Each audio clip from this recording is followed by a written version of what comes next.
রমজান মাস আল্লাহ রাব্বুল আলামিন দিয়েছেন। সেই রমজান মাসের ভিতরে একটা রাত্র আছে, সেই রাত্রের নাম হলো লাইলাতুল কদর। ইন্না আনজালনাহু ফি লাইলাতুল কদর।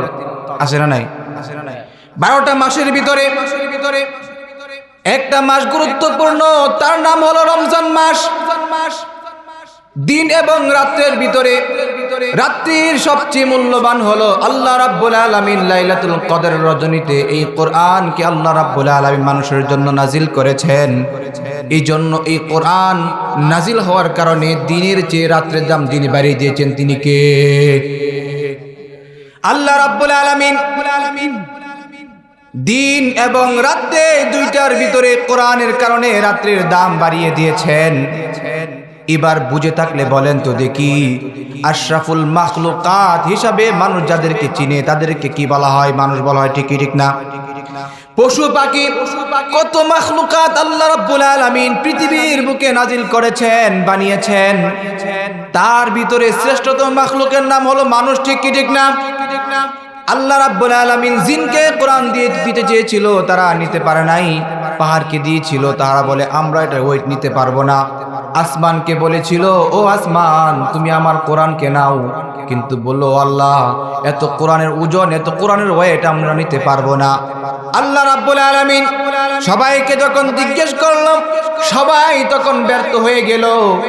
এক পর্যায়ে আল্লাহ রাব্বুল আলামিন তখন মানুষকে বললেন, মানুষ তোরা নিবে নাকি?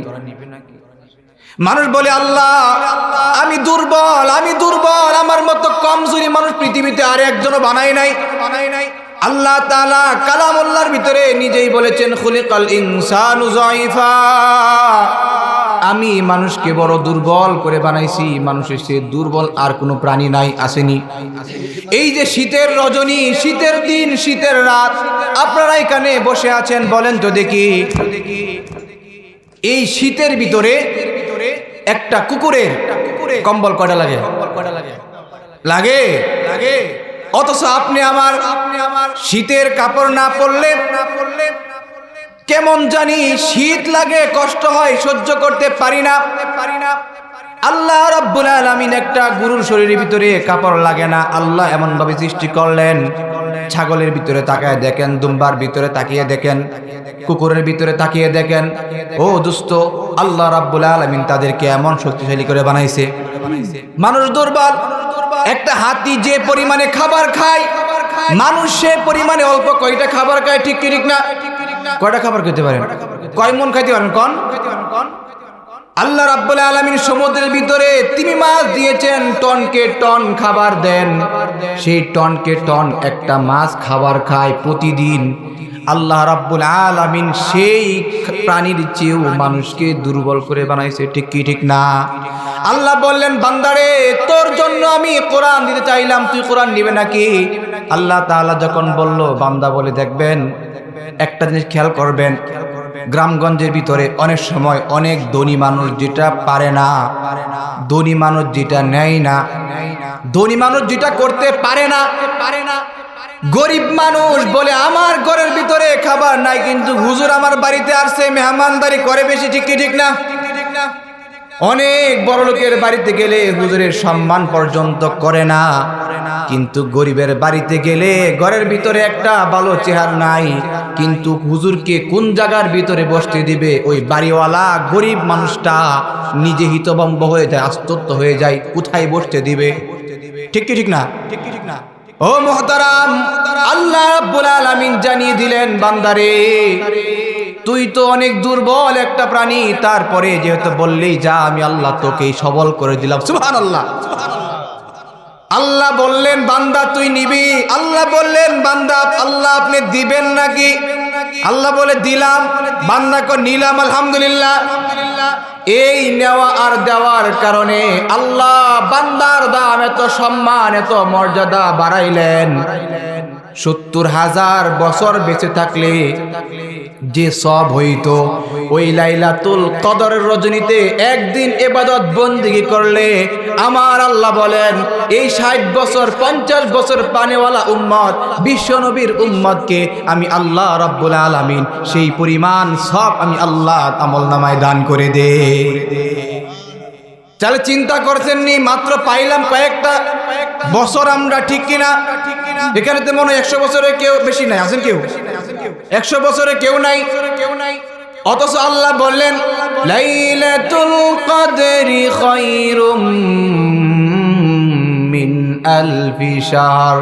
ওই লাইলাতুল কদরের রজনীতে যদি বান্দা একবার একটা রজনী পায়, আমার আল্লাহ বলেন হাজার হাজার হাজার হাজার মাস অপেক্ষা ইবাদত করলে যেই লাভ হতো, ওই আমল নামার বান্দার আমল নামার ভিতরে আমি আল্লাহ ঢুকাইয়া দেই। কেমনে ঢুকাইয়া দেয় জানেননি?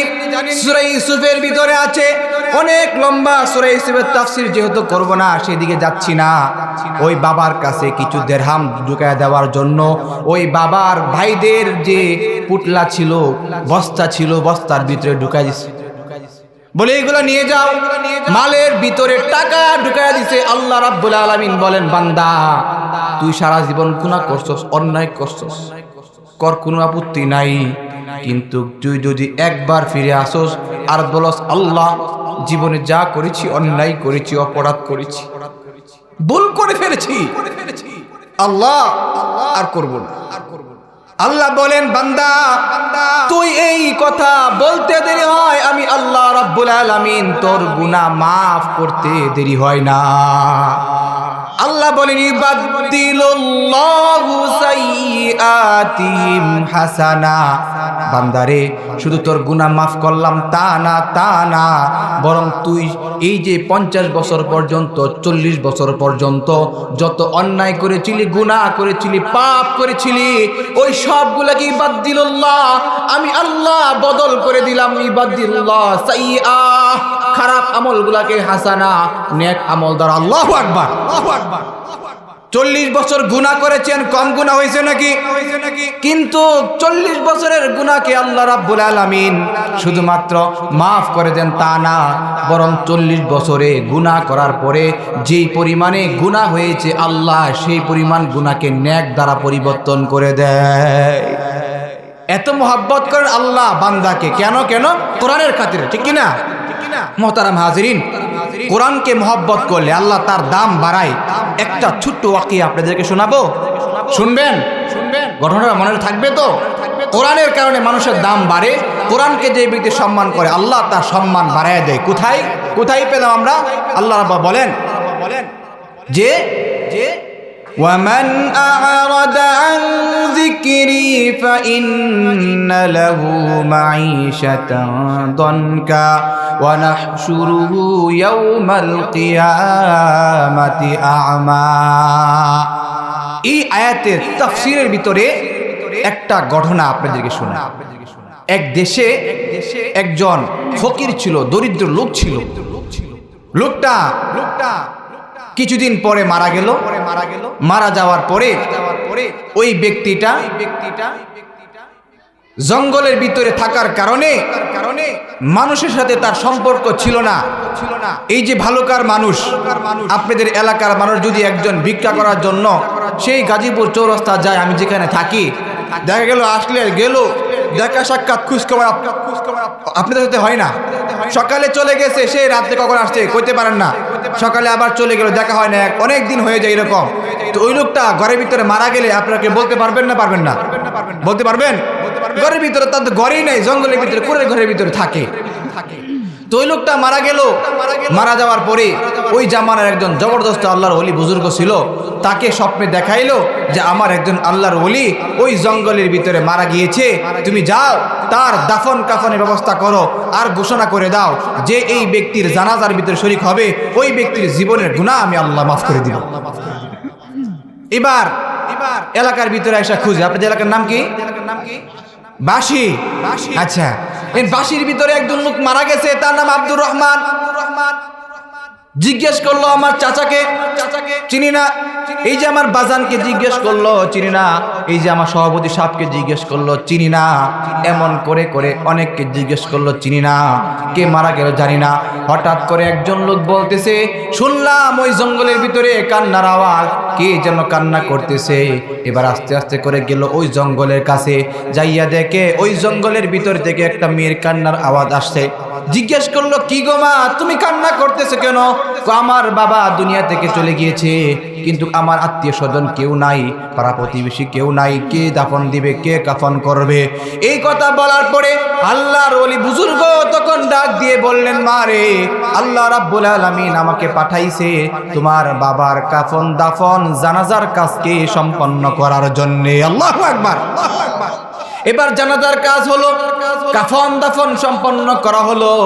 ও মুহতারাম হাজিরিন, খেয়াল করেন কথাটা। এবার মেয়ের কাছে যাইয়া বলতেছে, মা গো, তোমার বাবা দুনিয়ার জমিনের ভিতরে কি এমন আমল করতো যে আমল করার কারণে আল্লাহ রাব্বুল আলামিন তোমার বাবাকে আল্লাহর ওলি বানাইয়া দিছে? কি এমন আমল করতো?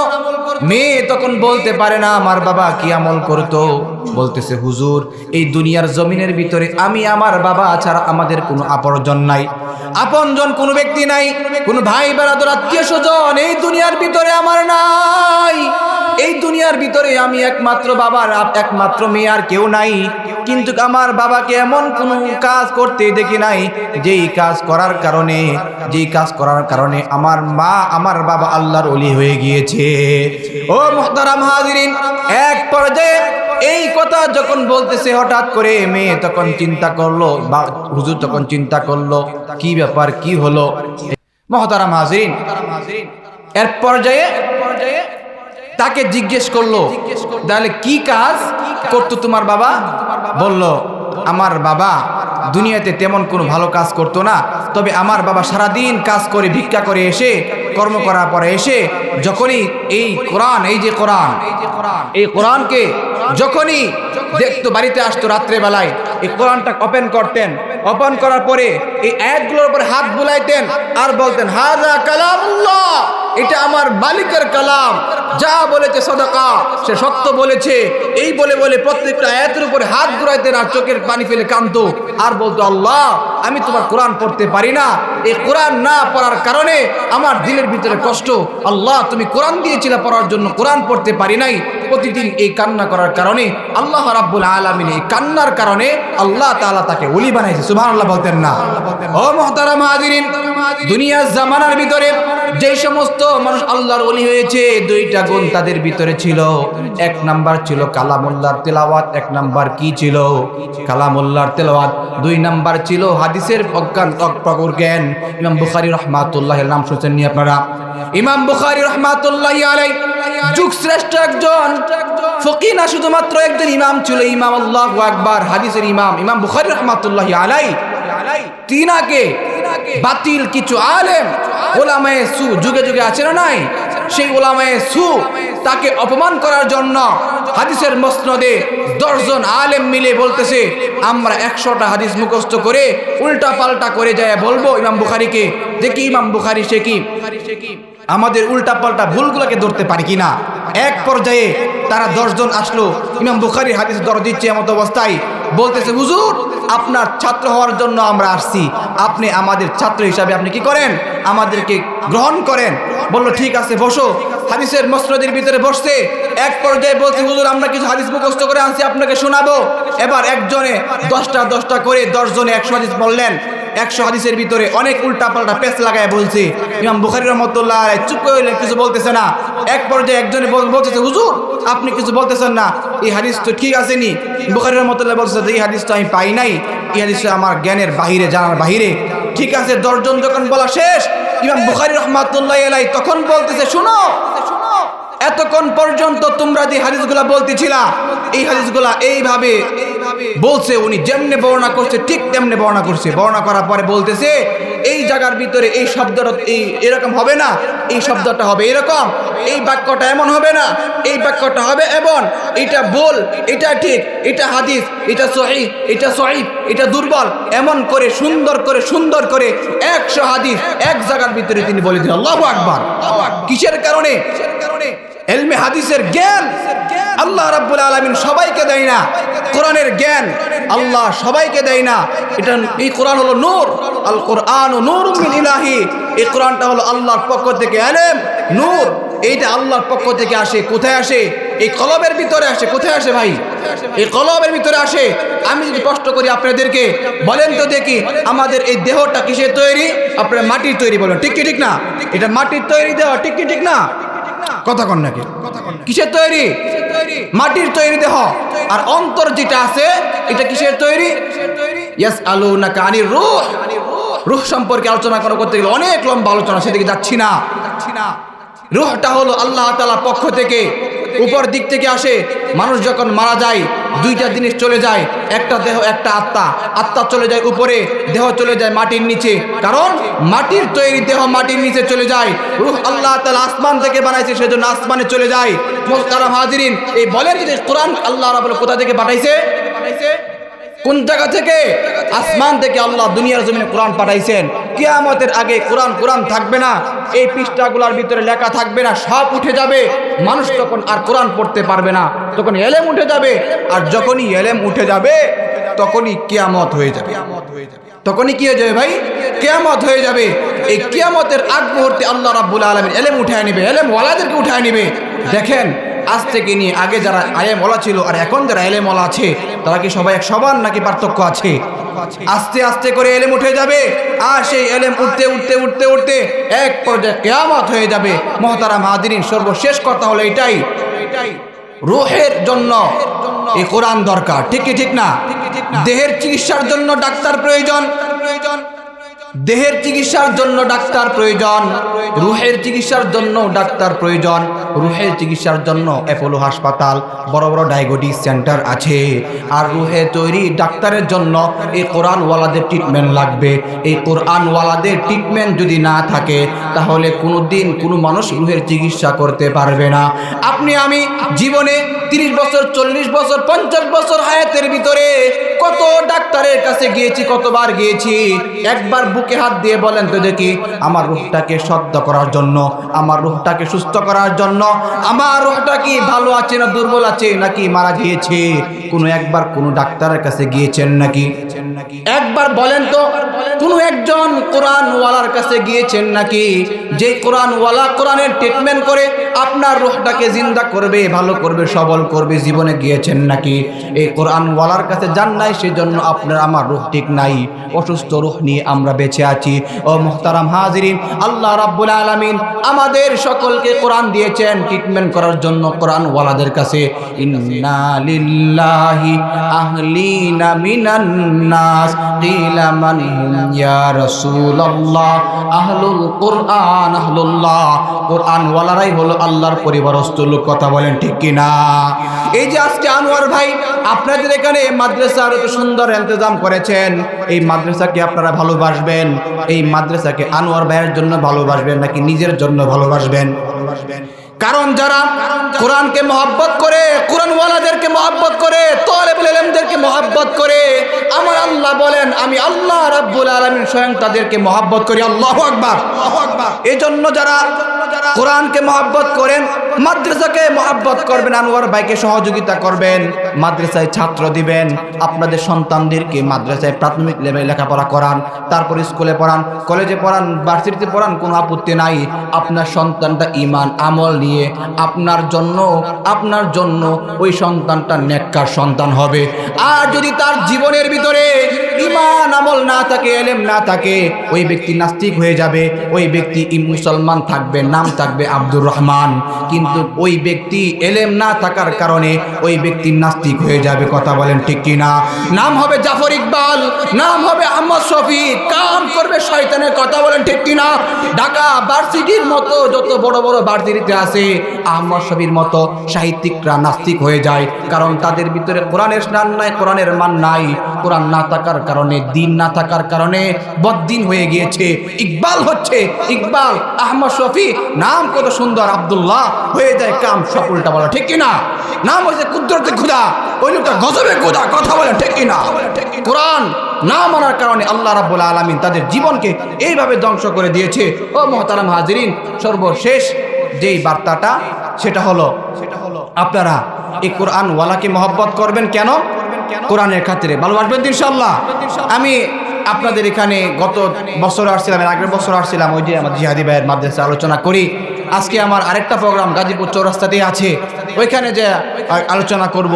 এই জন্য সময় যেহেতু কম, বড় ভাই দাওয়াত দিতে আসছি আপনাদের এলাকায়। যদি ভালো লাগে ইনশাআল্লাহ আগামীতে মন ভরে প্রাণ ভরে আপনাদের কোরআনের উপর শুধু আলোচনা করছেন। কোরআনের কতগুলা মর্যাদা আছে, এক একটা করে হাদিসের ঘটনা যদি শোনা আপনাদেরকে রাতকে রাত চলে যাবে, শুনতেই মন চাবে, তারপরেও আপনাদের সেই সময় কাটবে না। কিন্তু আজকে আর ওদিকে অগ্রসর হচ্ছি না। আল্লাহ সুবহানাহু ওয়া তাআলা আমাদের এই এলাকার মাহফিলকে, এই মাদ্রাসাকে, এই এলাকার মুহিব্বিনদেরকে, মুরব্বী বাবাদেরকে কবুল করুন, আল্লাহুম্মা আমিন। আমার জন্য দোয়া চাই, আপনাদের জন্য দোয়া করি। আল্লাহ রাব্বুল আলামিন আমাদের সকলকে জান্নাতের ভিতরে একসাথে থাকার তৌফিক দান করে, সকলে আল্লাহুম্মা আমিন। জুড়ে বলেন আল্লাহুম্মা আমিন। আসসালামু আলাইকুম।